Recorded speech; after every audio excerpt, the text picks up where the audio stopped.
Hello, everyone, and welcome back to Ethos Online. Again, this is a space where we can be, belong, and become the very best version of ourselves. So, again, wherever you're joining us, whether you are on your couch, whether you're driving to work, whether it's the weekend, you're just kind of relaxing, you're chilling, you're making breakfast, wherever you are, we just want to say thank you for joining us in this journey. And again, whether you're on YouTube or wherever it is, thank you. This is such a fun conversation, especially moving through this new series we're doing over the book Genesis. Now, before we step into Genesis, I want to take another question. And this one was really interesting for me because I've had it many times, especially even on the podcast. And so I'm going to answer a question that was posted. But before I do, let me just remind you when I get these questions, I am just because I think this perspective, that's just one thought out there, right? There are millions of others. You have your own perspectives, right? Someone asked, a viewer asked, I will share my own perspective. And if you like it, great. If you don't, that's fine too, right? We can have the conversation. And so the question was this, and again, I thought it was an interesting one, especially with, we just went through an election year. There's a new administration here. This question was fascinating to me. And again, it's not a new one, right? Happens every 4 years. The question is, should Christians be involved in politics? What do you think? Should Christians be involved in politics? And so for me, I want to look at the word politic for a moment. Politics, right? The concept here behind politics is the way that we order life. And so at the heart of politics, how we order life, politics is not a bad thing, right? Politics it's actually a good thing. It's a process, right? It's a way of ordering our world, right? Ordering our nation, the rules, the regulations, all of those different things, all how we build roads, right? How we keep those roads up, what kind of taxes we put out, all of that, healthcare, everything is connected when you talk about politics because the word simply means an ordering of life. When you look at the Greek, you'll see this concept again with the Romans. It was a way of ordering, patterning how we move and change and evolve, right? And the rules, regulations that we follow, so we can stay in harmony. And so I would argue with that definition, politics, Christians definitely should be involved in ordering the world, right? We should care deeply about how the patterns we follow as a nation. And we'll get into some of that in a little bit in this chapter 11 in Genesis. But we should care deeply. We should have a hand and a say in what happens in our nation, especially if we want to be more Christ-like, right? We want to take care of the poor, the widow, the orphan, the stranger within our gates. If those things are important to us, then the way we order life should also have those elements in mind, right? Do unto others. All of this should play a part. Now, politicians, right? Sometimes politicians, sometimes the people in charge of ordering life, sometimes whether you're to the right, to the left, or in the middle, wherever you go, sometimes we can kind of veer off the path, right? Sometimes we forget who it is we're supposed to be serving. And so politics sometimes, especially in today's culture, we will watch and we'll say politics are dirty. I don't want to get political, right? And I think when we talk about politics in that way, yes, it becomes kind of a negative thing. But I would say it's only a negative thing because we've allowed it to be, right? And so the Christian journey is about change. It's about movement.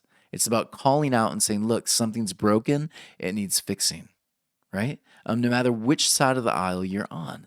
And so calling for change, right? A more Christ-like change, I would argue, is the Christian responsibility. And so should Christians be involved in politics? I think yes, right? Should they be involved in dirty politics? Well, the answer is if you want to be Christ-like as what a Christian, right? The very definition of Christian is to be a mini Christ, Christ-like. Well, then no, we don't pattern the world that way, right? We don't have these ideas that are going to break the world, right? We follow a way of patterning the world, a way of ordering the world that brings life more abundantly, and that would be the Christ-like path, right? So politics, yes, absolutely, we should be involved in how we order the world. Great question coming out here. And again, it's going to fit really well with this chapter. And so I kind of waited the last couple of weeks because I knew this was coming. This is going to be a fun conversation today. So Genesis, again, reminder here, Genesis is not a history book. It was not written so we could look years back and say, so-and-so was a billion years old. I'm being facetious. This happened at this exact date. That was never the intention of writing the book of Genesis. The book of Genesis was compiled. It was a compilation of all kinds of writings, poetry, epic stories, prophetic musings, prophetic warnings. It was a compilation of all of this because they were taken captive in 587 BC by the Babylonians. While they are in captive, they are a very unique tribe of people, very small tribe of people, keep in mind, a small tribe of people who are saying, we are not going to adopt to the ways of Babylon. We're not going to become Babylonian. We're not going to take their gods. We're not going to take their rituals. We're not going to take their values. We're going to hold true to ours. And the only way to hold true to ours is to hold on to our stories. And again, I would argue that's why it's so important that we don't rewrite history. Someone with me on that? We don't rewrite history. We remember history so that we can write our present and our future. And so for the Israelites, they're not rewriting history. They're simply telling the stories that are going to remind them of the virtues, of the cycles they've kind of gone the wrong direction sometimes, and the cycles that have been good cycles, right? They're reminding themselves of who they are, who they aren't. That's the purpose of the telling. And so they see themselves over and over again in the stories. Sometimes they're the villain, right? Sometimes they are the king that is enslaving nations, right? Solomon does this. And then sometimes they're the nation that's enslaved and they're calling out. Other times they are wandering and they're learning and unlearning certain things. But it is always the picture of Israel. And so Torah is, again, a written response to assimilation. Torah is a complete narrative of Israel miniaturized through its tellings. Every chapter we look at, every individual we speak of, it's all going to connect to who Israel is, who they aren't, different warnings. Be very careful, Israel, if you begin going down this direction. This is where it could be going, right? That's the bigger picture of Genesis. And so again, welcome. Here we go. Chapter 11. Chapter 11, many of you will know this chapter, right? You'll know what I'm referring to when we get to 11. Chapter 11. This chapter, it's basically going to bring us in to this picture. I know you've seen it before, right? This is the Tower of Babel, right? The Tower of Babel. Some of you built these Lego towers, and then you made them crumble. The clouds parted, and you were God's mighty hand. You smited the tower. The tower fell. We've heard the stories on the felt boards, right? VeggieTales has told their own version of the Tower of Babel. But I want to show you some interesting perspective about the Tower of Babel that is more Jewish, right? The Hebrews, later called the Jews, right? They are the authors of the story. And so it would only make sense to understand this story, the Tower of Babel. It would make the most sense to look at what their scholars said long, long ago, to understand what the purpose, the intent was, so that then you and I can then turn and say, what could this mean in 2021 for us today as an individual and as a nation? And so I'll read to you the beginning here, chapter 11, verses 1 through 9. So it starts like this. Now the entire earth was one long language and uniform words. And it came to pass when they traveled from the east that they found a valley in the land of Shinar and settled there. And they said to one another, come, let us make bricks and fire them thoroughly. So the bricks were to them for stones, and the clay was for them for mortar. And they said, come, let us build ourselves a city and a tower with its top in the heavens, and let us make ourselves a name, lest we be scattered upon the face of the entire earth. And the Lord descended to see the city and the tower that the sons of man had built. Now the entire earth was one language and uniform words. And the Lord said, Lo, they are one people, and they all have one language, and this is what they have commenced to do. Now, will it not be withheld from them all that they have planned to do? Come, let us descend and confuse their language, so that one will not understand the language of his companion. And the Lord scattered them from there upon the face of the entire earth, and they ceased building the city. Therefore he named it Babel. And there the Lord confused the language of the entire earth, and from there the Lord scattered them upon the face of the earth. So, first off, understand this. Ancient people told stories, right? And so you can imagine them sitting around the campfire, and the question is, hey, grandfather, where did all these languages come from, right? And the grandfather, the sage, the rabbi of the town would smile. And he'd begin sharing the story of how the languages came to be. And again, this could be in any culture, right? These stories, they were told, passed down over and over again. This is not the first tower, right? The Israelites had their story about a tower. But understand this, many other nations had their stories about their people. Sometimes it was a pyramid, right? Sometimes it was this Roman cathedral, right? But all of them had these different stories that were very similar to this. But the theme, the idea, this crucial idea that we're going to delve into in a moment, it was there in all of them. The story was there. And so again, if you think about all these different empires, right? The ancients, for them, they had this idea that basically, let me go. Here we go. That basically the gods dwelled up there, right? The gods were up there, and down there is where Hades is, right? It's where bad things go. And again, whether some of these empires and nations believe that there was literally burning down there or not, there was down there and there was up there. The gods dwelled up there. And man is in the middle. Man is in between. And so understand this about ancient tribal people, right? Whether you're Babylonian, Egyptian, whatever you are. Understand this, that to reach the gods, right, to go up there, that would be unthinkable, right? That would be absolutely unthinkable. You don't go up there. That would be blasphemous. You don't go up there. So this action of like going up there, it's essentially saying we are as good as the gods. We are equal to the gods.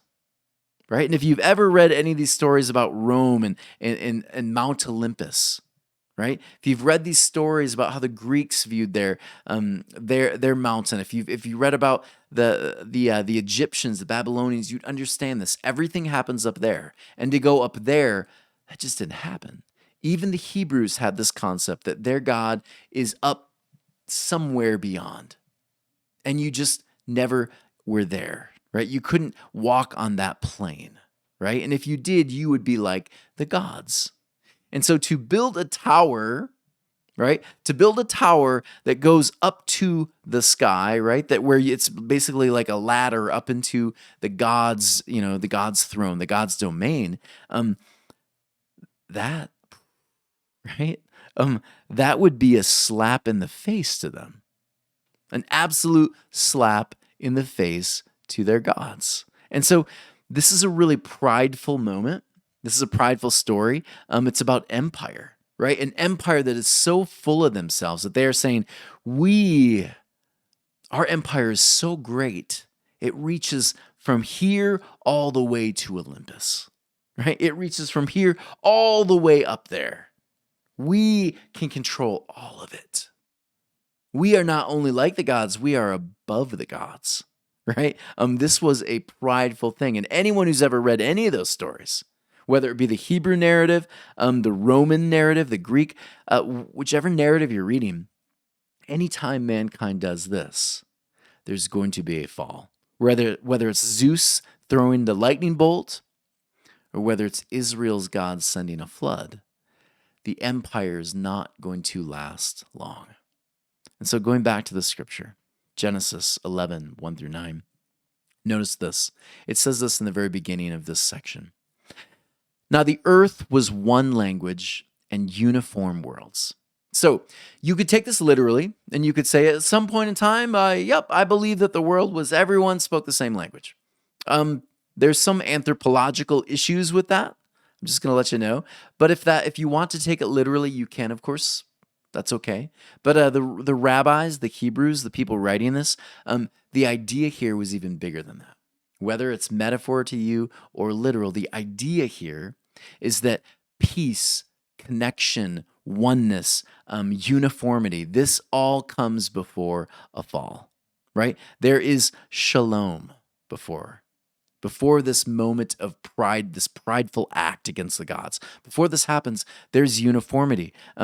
Everyone is in connection, right? Tikkun olam, healing the world. Shalom, nothing missing, nothing broken. This is how their nation was, right? That's how they would describe everyone is in harmony. Everyone's working together, right? This is a beautiful picture. But that picture, unfortunately, doesn't last long because pride, ego, that steps in, and you'll see it next. And it came to pass when they traveled from the east. Again, notice this phrase. This is a very Hebraic phrase.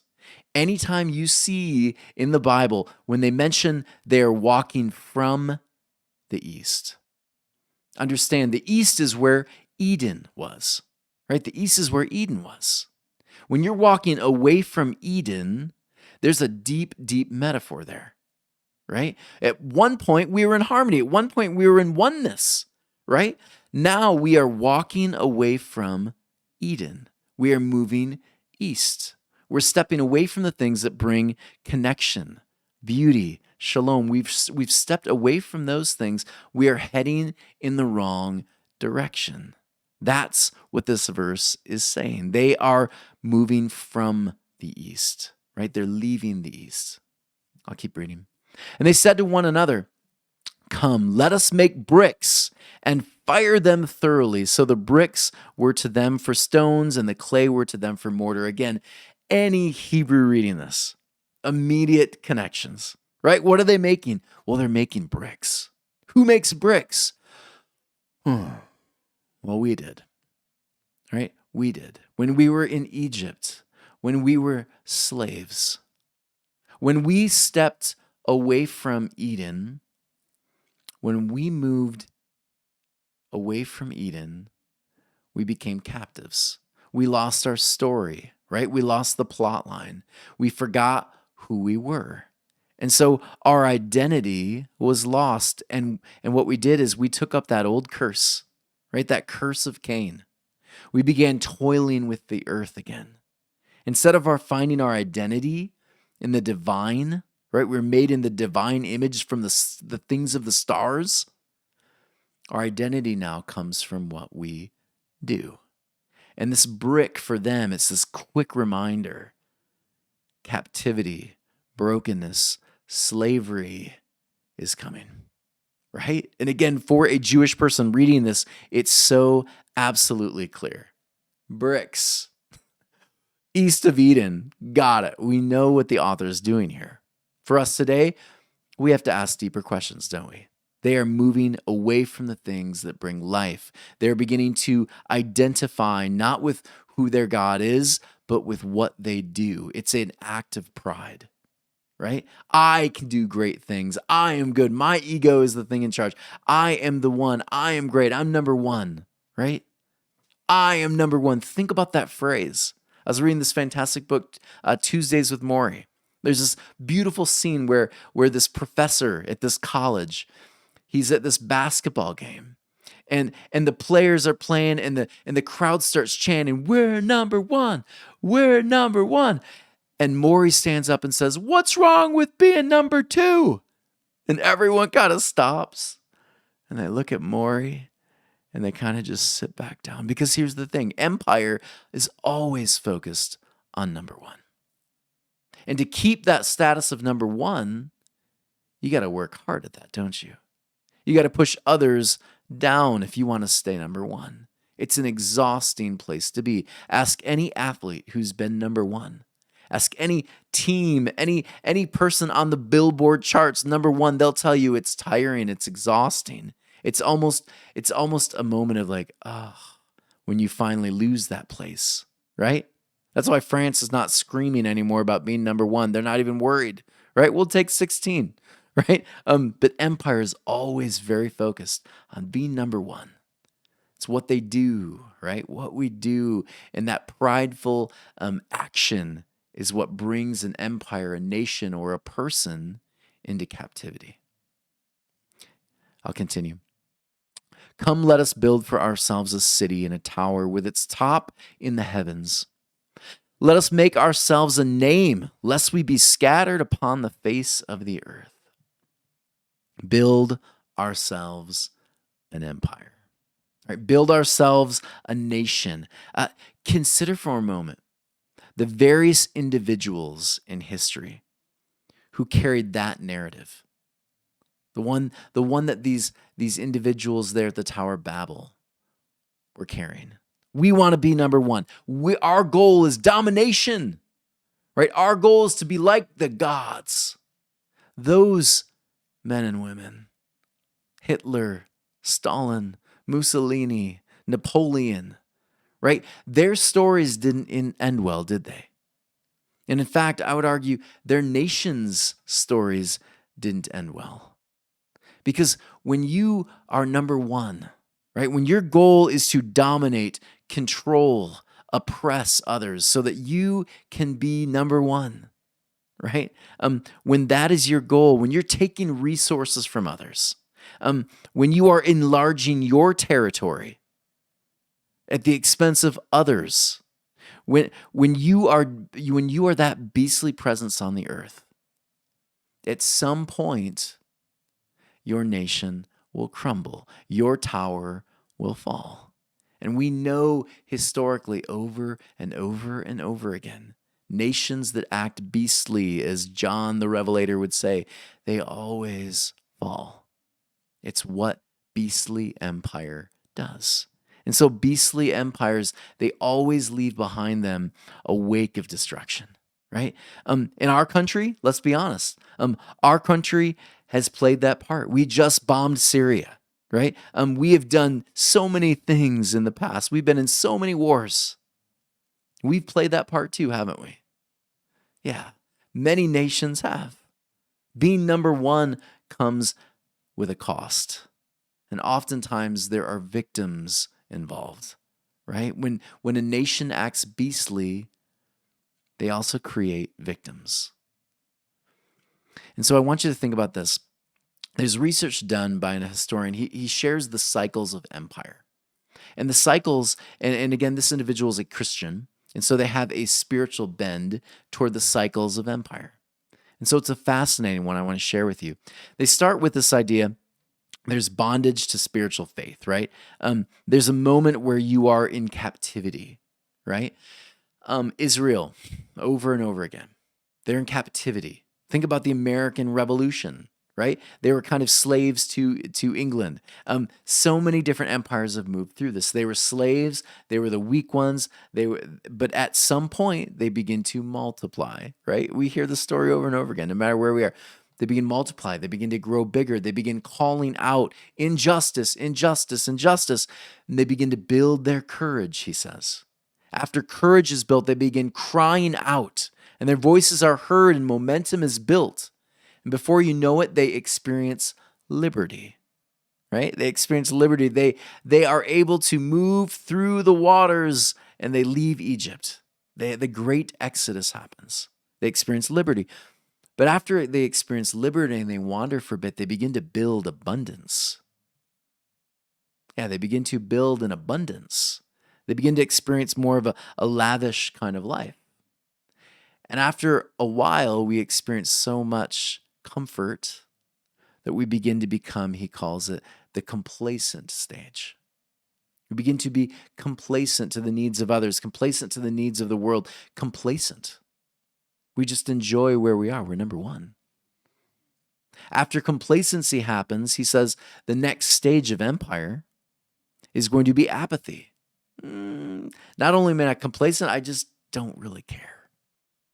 Because it's really just all about me now. I need to just keep what I have. He says the next stage you will find before an empire falls is the people become very dependent. They become dependent on the government to take care of all their needs. They become dependent on everything around them. They become so dependent, they're no longer doing anything on their own, right? This is why if you ask someone today, where did your loaf of bread come from? Where did those eggs come from? Right? Where did the lumber you just picked up from the lumber yard to build that ladder for your bunk bed? Where did that come from? Well, we don't know. We're completely dependent on those resources now, and we don't even know where they come from.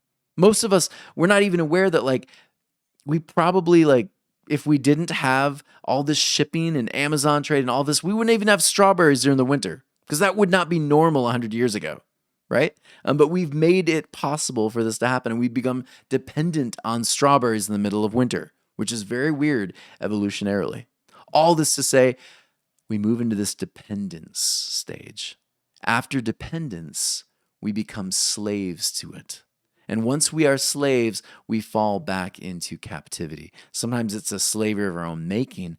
Other times it is another empire who sees that this empire has become so weak, they take control. And so what this individual said is over and over again, Israel goes through these stages. And for Israel, this was a big wake-up call saying, hey, stop. We're moving through this vicious cycle again. Are we sure we want to get complacent again?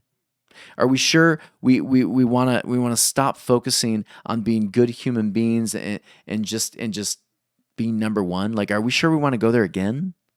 That's the question that this story is posing for Israel.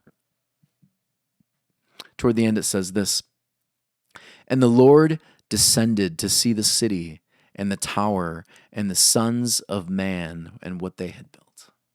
Now, does this mean literally that the divine shows up and says, hey, everybody, look at me. I'm gonna jack some stuff up now, right? I'm gonna destroy this tower, and he starts kicking and no, something far deeper, right? The Lord descends. This idea for the Hebrews is when the Lord descends, it means there is a judgment coming. Right? And that judgment, I would argue, this is not literally God saying, I'm dropping it now. I'm so mad at you, right? I'm mad at you. You get the spanking of a lifetime. I'm slapping that Lego tower down. No. The deeper picture here, one that the Apostle Paul would argue the same thing. He says, our sin, the responses, the judgment is literally the consequences of our own doing, right?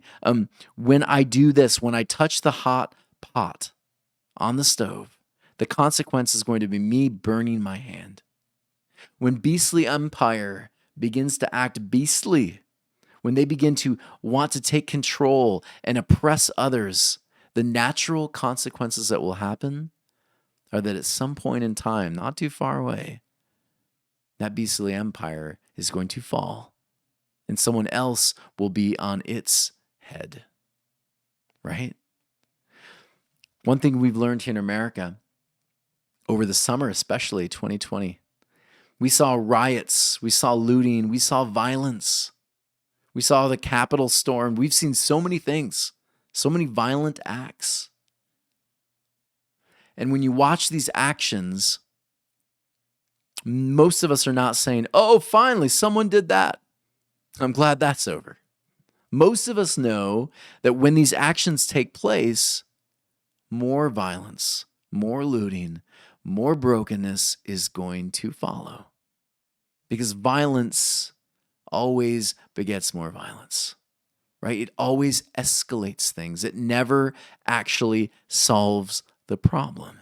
It just throws more gas on the fire. It's what it does. And so this is what a violent empire, when they are constantly attempting to take control through violent means, that violence is only going to escalate until finally it's turned on them. And this is where the end result is going to be chaos, brokenness, disrepair. right? This is what happens to beastly empire. Come, let us descend and confuse their language, so that one will not understand the languages of his companion. And the Lord scattered them upon the face of the entire earth, and they ceased building the city. Again, did the divine literally come out? Argue no. There's something far deeper. Jewish scholars say this is the warning. It's the prophetic warning. Israel, when you fall into chaos, when you forget your story, when you forget your identity, that we, Israelites, we are here to bring peace, shalom to the earth. When we forget that story and we begin moving like the other empires, we're about to be scattered. Not by God, but by our own actions, right? Our nation is going to become very weak if we follow in the way of Babylon, because Babylon will fall. Assyria will fall. Egypt will fall.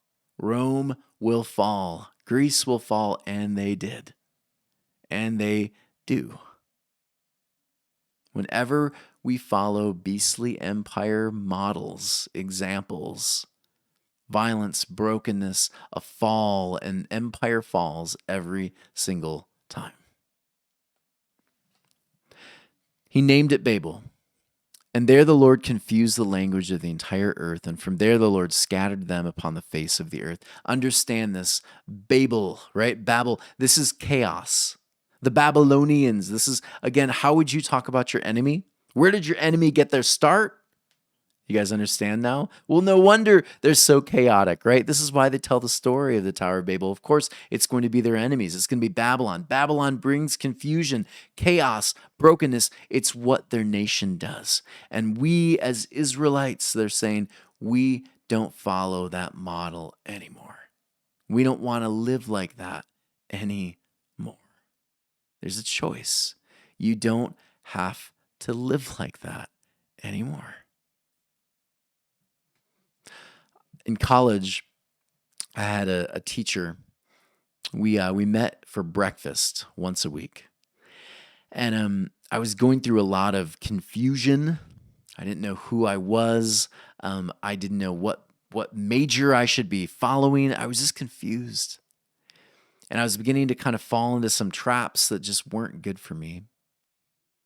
And Lawrence, he looked at me across the table, and as we're talking, I'm just telling him all this stuff, just verbally vomiting, there's this, and I don't know what to do with this, and holy cow, and I'm just caught up, and I'm angry about this. The theology department doesn't understand me. They don't understand young people, and I'm just going off.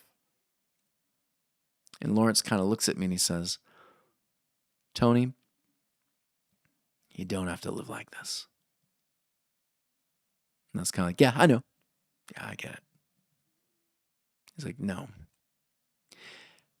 you don't have to live like this." I was like, yeah, I know. I get it.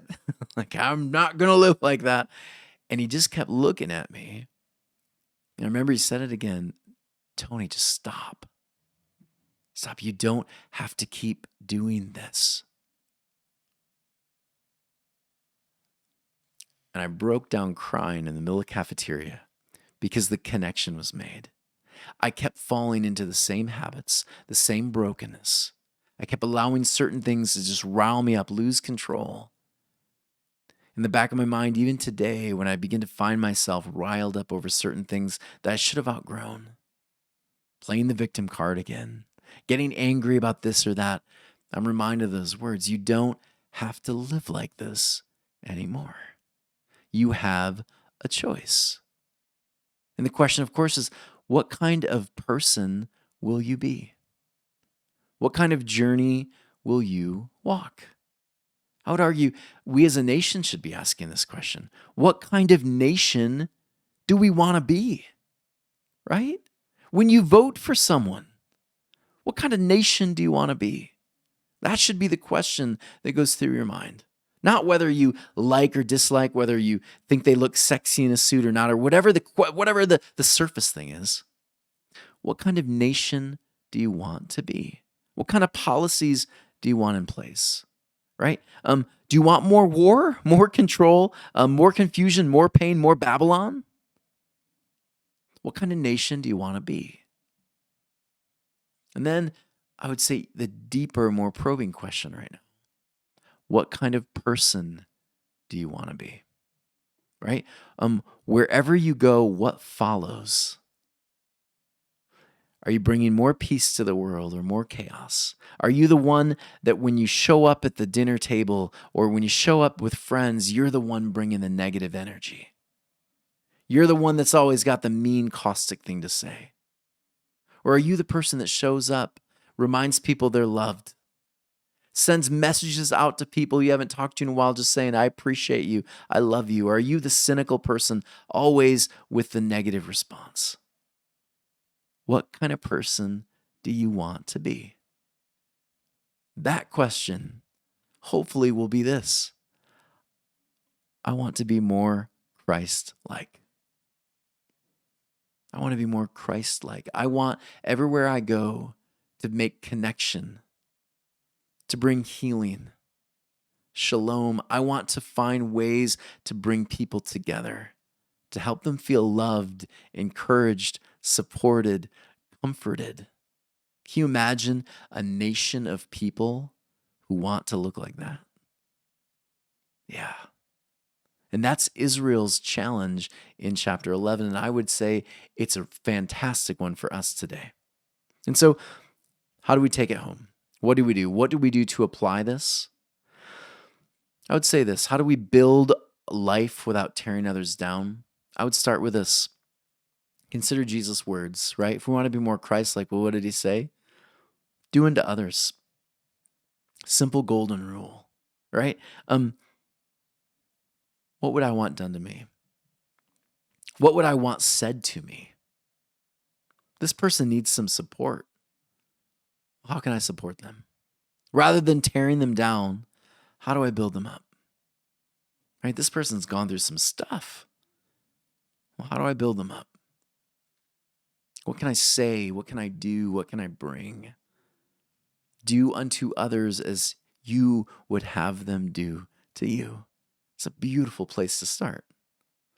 Number 2, self-improvement methods are always fantastic, right? Once you've worked on the flaws, the brokenness, the different cycles you keep finding yourself in, only then are you going to be able to help others. You can't help people from your brokenness.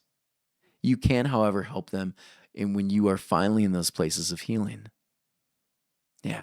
It's those heroic stories when you've gotten through the pain that you can then turn and share it with others. When you're in the middle of the pain, boy, that's hard, right?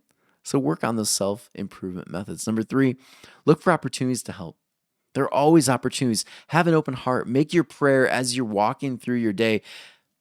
Open up an opportunity for me, God. Give me an opportunity to share something positive with other people. And when you get the opportunity, take it. Right? Don't worry if you might look silly or whatever it is. If the opportunity opens up, that's a divine one. Take it. Do the thing. And then lastly, speak positivity into others every chance you have. Whenever you are that person and you're bringing such positivity and light, connection always follows. That positivity seems to just follow you. It's contagious. What kind of person, what kind of nation do you want to be today?